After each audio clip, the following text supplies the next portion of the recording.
group, the children's hospitals.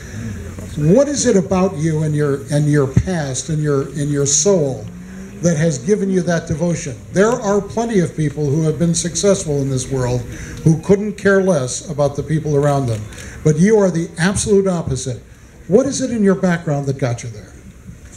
Well, I grew up on a farm in rural Virginia, and you had to depend on your neighbors to help you, and so I think I give my mom and dad credit for that, and I feel like I've been very blessed in my life, and we've had some ups and downs, but through it all, there's been you never forget where you came from, and when I see children with, when I was going through leukemia, and I see kids with leukemia, it affected me. I was so happy it was me instead of one of mine, and then to be able to partner with you guys and have 30 million meals, it's unbelievable. And I have to say something about these two guys right here. I think our four guys combined do about 1,000 Make-A-Wish events a year, and so I'm real proud of Jeff and Casey. That's amazing. One little commentary about that, and I know that Rick would never say this, but if you meet the other two gentlemen who drive for Rick, Jimmy Johnson and Dale Earnhardt Jr., you realize that they are so completely influenced and absolutely in line with Rick's sense of giving back that there's never a question of whether these guys are going to be involved in the community. It's part of the tradition, it's part of the DNA at Hendrick Motorsports, and we do thank you. Alan, I'm giving Casey one more chance here, only because I like him. Tell us what it's like to get to learn to know a new driver. This guy down the end is looking and saying, holy smokes, what's he going to say about me? But the communication. You did well the first couple seasons, but this year it's been out of the park, the way in which you are completing each other's sentences. What's it like to try to get used to those rhythms? Well, I mean, it's just hard work, and it's time, and it's going through a lot of different circumstances, good and bad. And Jeff and I've worked with Jeff my whole career at HMS for 15 years, so it wasn't a new relationship when we started together, but in that capacity, it just takes a little time to kind of manage the successes and the failures. And to me, the big thing is really our commitment to each other and the team. And if you have that and you continuously work towards that and stay focused, you're going to get there. So I think that the success this season is just really a testament to that commitment to each other and the success of the team. Casey, you've had the opportunity in your career to drive for a number of different owners on a number of different teams. What is the difference in driving for Rick and the folks around him? The other three guys on stage are long-termers. Obviously, Rick's been there from the beginning. It's his shop. But Jeff's been there his entire career, basically. I mean, you got off the dirt ovals and you got into sprint and you were with Rick. Alan's been there 15 years. You're essentially the new guy. What's it like being part of that? Well, really, it's, as soon as I realized I had the opportunity to go to Hendrick Motorsports and be part of it, it's something that, as a race car driver, it's the place you want to be. It's where you want to be, is with teammates like Jeff and Jimmy and Dale, the crew chiefs there, the engineering, everything that Mr. H gives us. We all know the opportunity that we have, and it's all about making it happen. So it's just a good place. He asked for all of us to work together each week, all year long, and that's something different than other teams that I've been at. It hasn't been like that. So it's nice. It's great to have that communication with the guys, and I think it helps overall. It helps our whole company. Jeff, last week in Chicago, you finished second, which I was a little upset by because we had. Okay, I was a lot upset. But in Chicago, every year at the Chicagoland race, we do an offer for our fans. You can pay what we don't think is a terrible fee to get your name on the hood of Jeff's car. So it's ride with Jeff and everybody's on there. My last name begins with a W. I bought a spot on there for my grandson, whose name is Truman Wismar. He was like third up from the nose. So Jeff finished second, but based on where he was when he crossed the finish line, my grandson finished 1.3. Talk about the Chase. Talk about how it's different for you as a driver getting involved in, number one, a new format this year, but also the pressure and the sense of competition. How does it change as you get into the last 10 races? Yeah, no, it's impossible for it not to change you. You know, you want to feel like no matter how great of a year you've had, which we've had an amazing year, you know, the cars have just been phenomenal. The team has been so solid. You know, I give Alan so much credit for putting up with me the last couple years and working as hard as he has, because this year's certainly been worth all of that and a lot of fun. But you know, when the Chase starts, you know that this is what it's all about. It's what you've worked the whole season for, and now the pressure's on, and it's so impossible not to feel that. So for us to get the first race off to a good start with a great finish, I mean, we were just so solid as a team all day long, and that's the kind of effort that we've had all season long, and so that certainly took a little bit of pressure off of us, even though we weren't any happier than you were, CB, that Keselowski won that race. But you know, it's certainly it's about getting to Homestead and about winning Homestead. That is what, you know, how we have our eye on the prize. And so I think it was off to a good start, and we're excited about this week in New Hampshire. It's been a great track traditionally for us. We were pretty good there the last time we were there, and I know we've only gotten better since then. Casey, you had a bit of a frustrating year, I would guess, until you went across the line in Atlanta, and everybody that was listening in heard your crew chief yell, "Welcome to the Chase." What turned around this year so that you could get to that point where at the end of the season you were coming on strong and were able to step into that role? Yeah, I mean, to me, it's we haven't had the year that we've wanted. We haven't had the speed that we wanted, but you know, each week we're putting in the effort. We're you know, meeting, looking into each race. Between, you know, the communication that goes between myself and the crew chief and the engineering, and working with the teammates and things, because they have been really good this year. You know, Jeff, I see that car every week. You know, the AARP car. It's always out in front of me, and so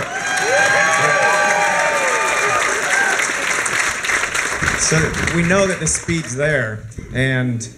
So we just keep working hard. Atlanta's been a pretty good track for myself over the years, and we put it together that night. It was you know, we had a car late in the race that we had the speed we needed, and the restarts went our way. So it was perfect. We needed to be in the Chase bad.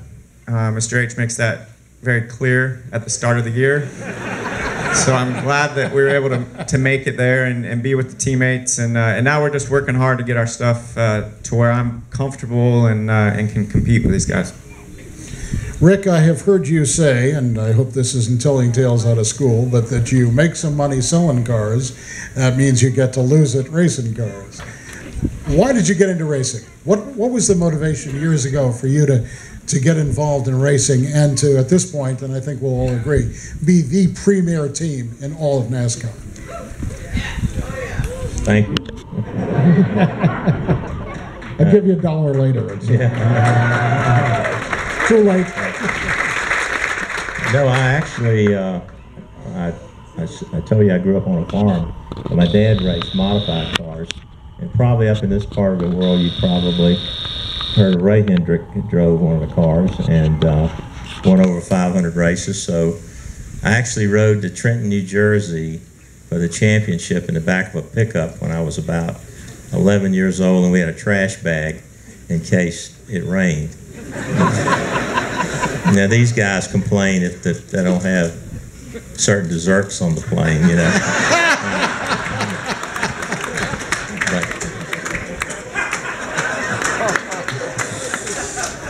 And Jeff, he will leave me standing in line, and you know, no, I'm just kidding. No, I'm not serious. But back to, I actually, my dad raced on the weekends and working on race cars and working on farm equipment. That's how I ended up getting in the automobile business, and so I was a racer first. So I've raced all of my life. And it shows. By the way, since the guys are concerned about desserts, you moved around Larson with a move that was so typically Jeff. It was gorgeous. It was eloquent. After the race, you were talking to him. What were you saying to him? By the way, Jeff, that was the curveball. No, that's not a curveball. No, you know, I have so much respect for him. He's a young talent. I know a lot of people say, "Oh, he reminds me of you." I always joke that he reminds me of me with a lot more talent. I mean, this kid is just incredibly talented, and we're so fortunate to have him in the sport. I mean, Casey actually told me about Kyle the first time because of his sprint car teams and going to sprint car races and seeing Kyle drive a dirt sprint car and at a young age, how impressive he is. And I feel like the Sprint Cup Series, the fans of the Sprint Cup Series are going to benefit greatly from a young talent like him. We see these guys come up through the ranks, you know, every once in a while, and when there's a special one, special things happen. It brings more excitement to the sport, makes the racing more exciting. And I think as much as all of us felt like he was sort of that little pesky mosquito up there that we were trying to swat at, we also realized we're gonna have a hard time beating him. You know, you could see the way Harvick was racing him. You could see the way Keselowski was racing him, and myself as well. You know, and he's just a talented driver. So I was just telling him that I was proud of him. One, the job he did.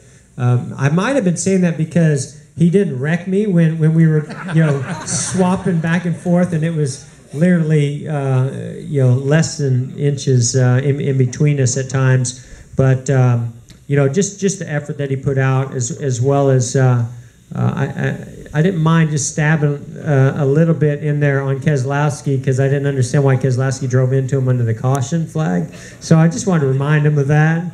Thought that might benefit me in the future. Alan, or people that know me know that, you know, I'm really good about giving compliments and then following it right back up with something that maybe will benefit me in the future. Well, thank you for the honesty. Yeah. Hey, CB. Yes, sir. Yes, sir. Two things about Jeff. Why would Jeff want to fuss at you? Why would Jeff want to fuss at me? Because he wasn't running as good as he wanted to be. Well, you know what Jeff's nickname is if he has to practice before 10 o'clock in the morning? That was the old Jeff. Crankshaft. Crankshaft. If he has to, especially around 9 o'clock, Casey. But now, Jeff, I want to say something. He's always squirming when I'm talking, because I wonder why. all of the drivers that weren't born in the Southeast and didn't have a relative racing in NASCAR owe Jeff Gordon a huge hand, because he opened the door for all of the sprint car guys, all of the open wheel guys, people from all over the world that got into NASCAR, because Jeff Gordon opened the door back in 93, 94. And you were the guy. Thank you.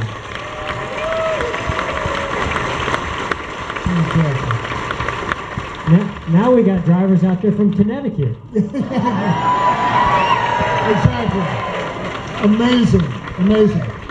And the only problem they have is making sure there's peace in the van.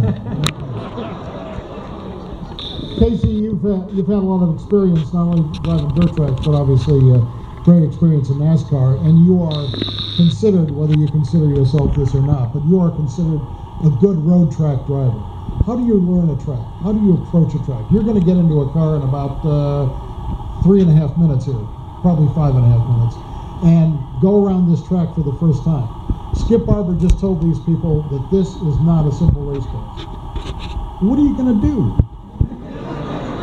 Well, it'll be nice to have an instructor here to help. That'd be the best way to get started. And then I feel like we as team coming into NASCAR, you go to different tracks. You run at all these tracks. And when I was in open wheel cars, I raced midgets, sprint cars, Silver Crown, dirt, pavement, wing, non-wing, and I think that's a big part of kind of being adaptable and being able to adapt pretty quickly to different cars, racetracks, surfaces, tires, everything that they throw at us. That being said, I've never been here. I've watched it a little on video, so it'll be nice to get out there and try to pick it up. It was a couple years ago. Oh, okay. I was gonna say that's more than I know. Maybe a couple days. Rick, what's the biggest change you've seen in NASCAR in the last 20 years? What significant shift have you witnessed as a participant, as an owner, as a great influencer in the sport? Well, I think two things. The car tomorrow, which none of us liked. The new car we do like, and the Chase. Jeff, how many championships would you have won? If there was somebody had the stats when I walked in. Yeah, I know a couple more. Well, ifs, ands, and buts. Truth is, I have 4. Hopefully, we can make it number 5 this year.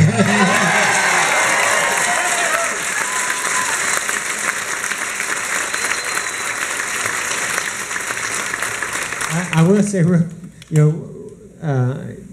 I've got in my house that I've invited you. Don't say I didn't invite you. That you've not come to yet, but in the basement I have a small little trophy room there, and with. And tell the truth, your wife won't give you the space to put all your trophies. We kept it to specific ones, but so when we were with the architects designing this room up, and we wanted to put space for the cup trophies, I told her, well, I have 4, we need to put 4. She's like, okay. And so when we moved into the house and we brought these trophies in, she was really disappointed because she thought that they were the Sprint Cup trophies. She didn't realize that I had only won Winston Cup trophies, and that there was a big difference between the Winston Cup trophies and the Sprint Cup trophies. And so she said, can we trade those in? That's somebody who hasn't been around the sport for as long as I have been. But yeah, it's I would love to get one of those Sprint Cup trophies to go along with those 4 Winston Cup trophies.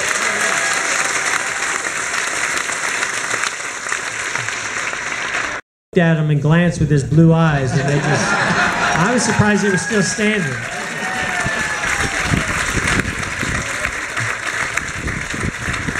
And ladies, I just want to announce, in case you had any designs, met Jeff's wife. She's delightful. He's got 2 terrific kids. Rick is married to a woman who is incredible. She's wonderful. I've met Alan's wife. She's delightful. Great family. Casey's single.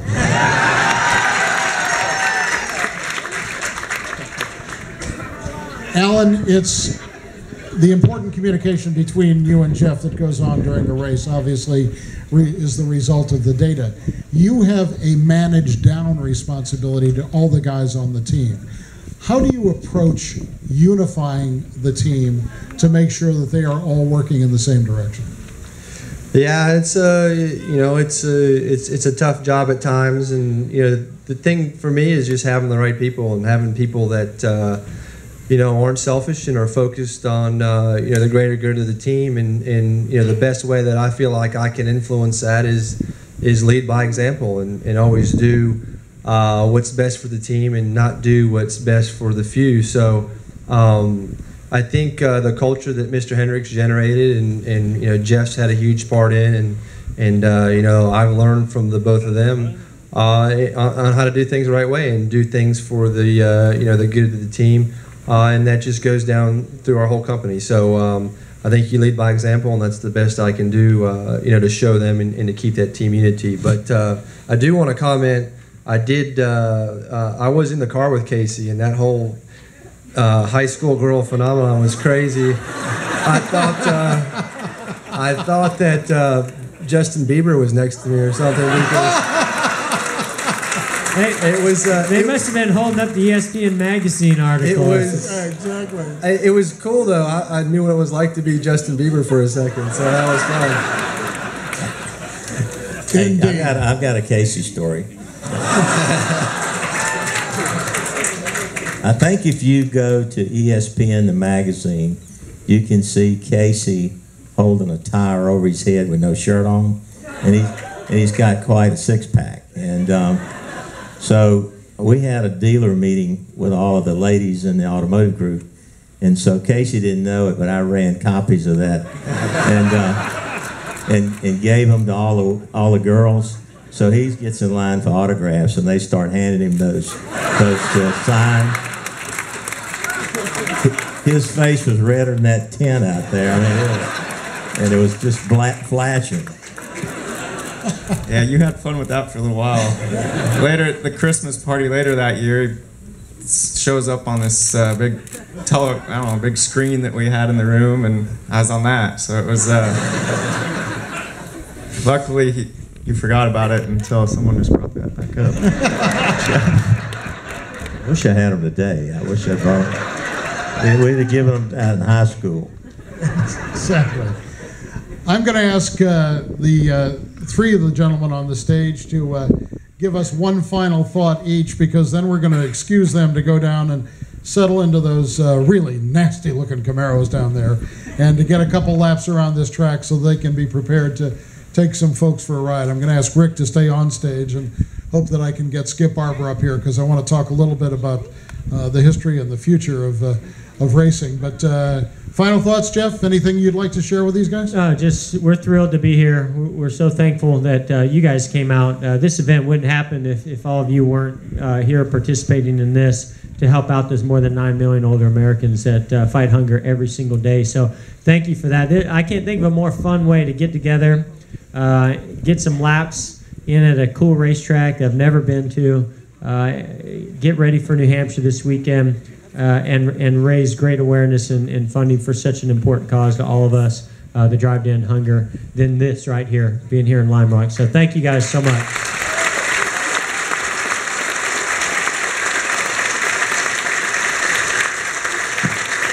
Casey, any final words, and when you're going to be signing that? No, any thoughts?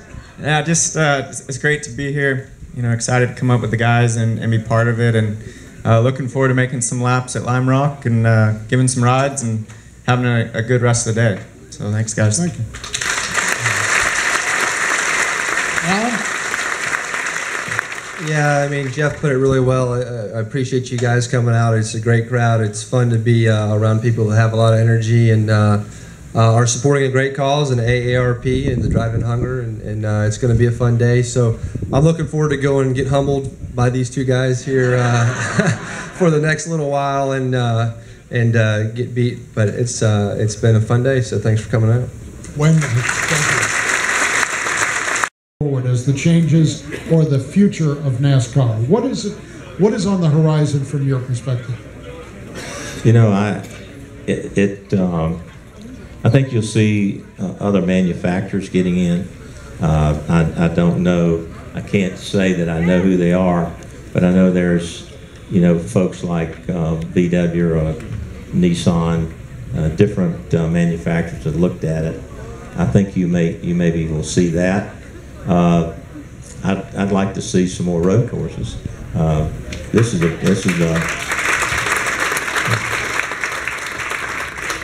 is a beautiful track. I actually went to his school in Riverside. We were talking about it back in 1986 with Tim Richmond. And you were both in high school then. But no, it's. I think you're gonna.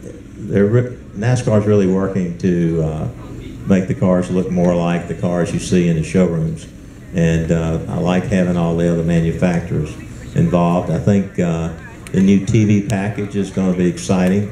Have NBC come on with Fox, and I think there are a lot of tracks that are spending a lot of money to.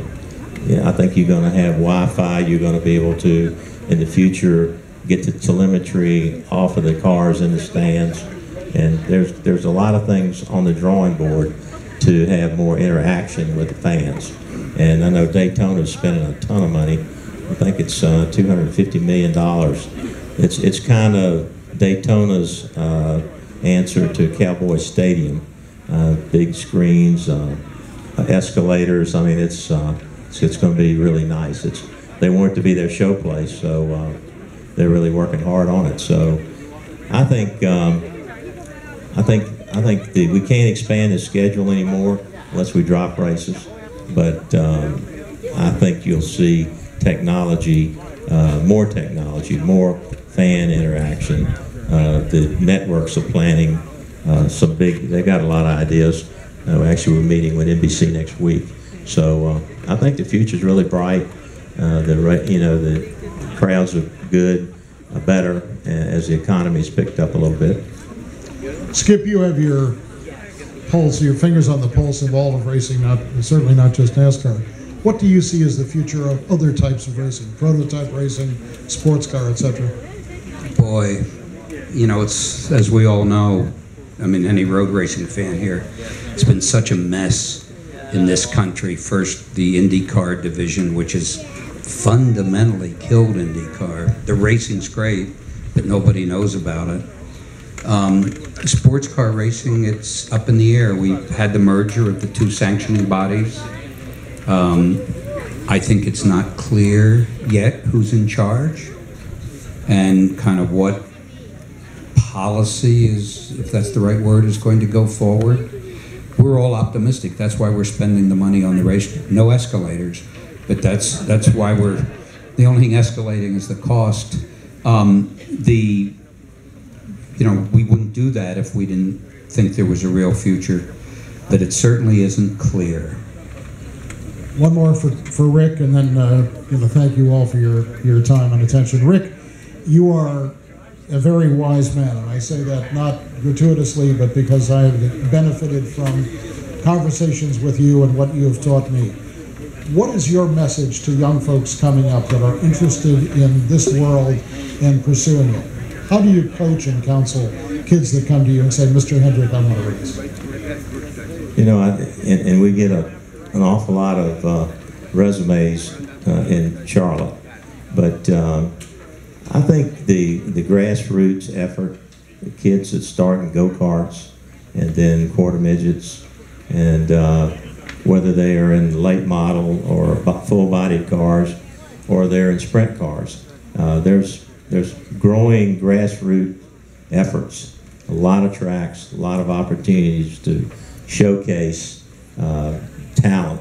And when I first started, you had to be at least 35 or probably 40 to get a ride in NASCAR. And Jeff Gordon was a guy that I took a chance on when he was 19, 20 years old.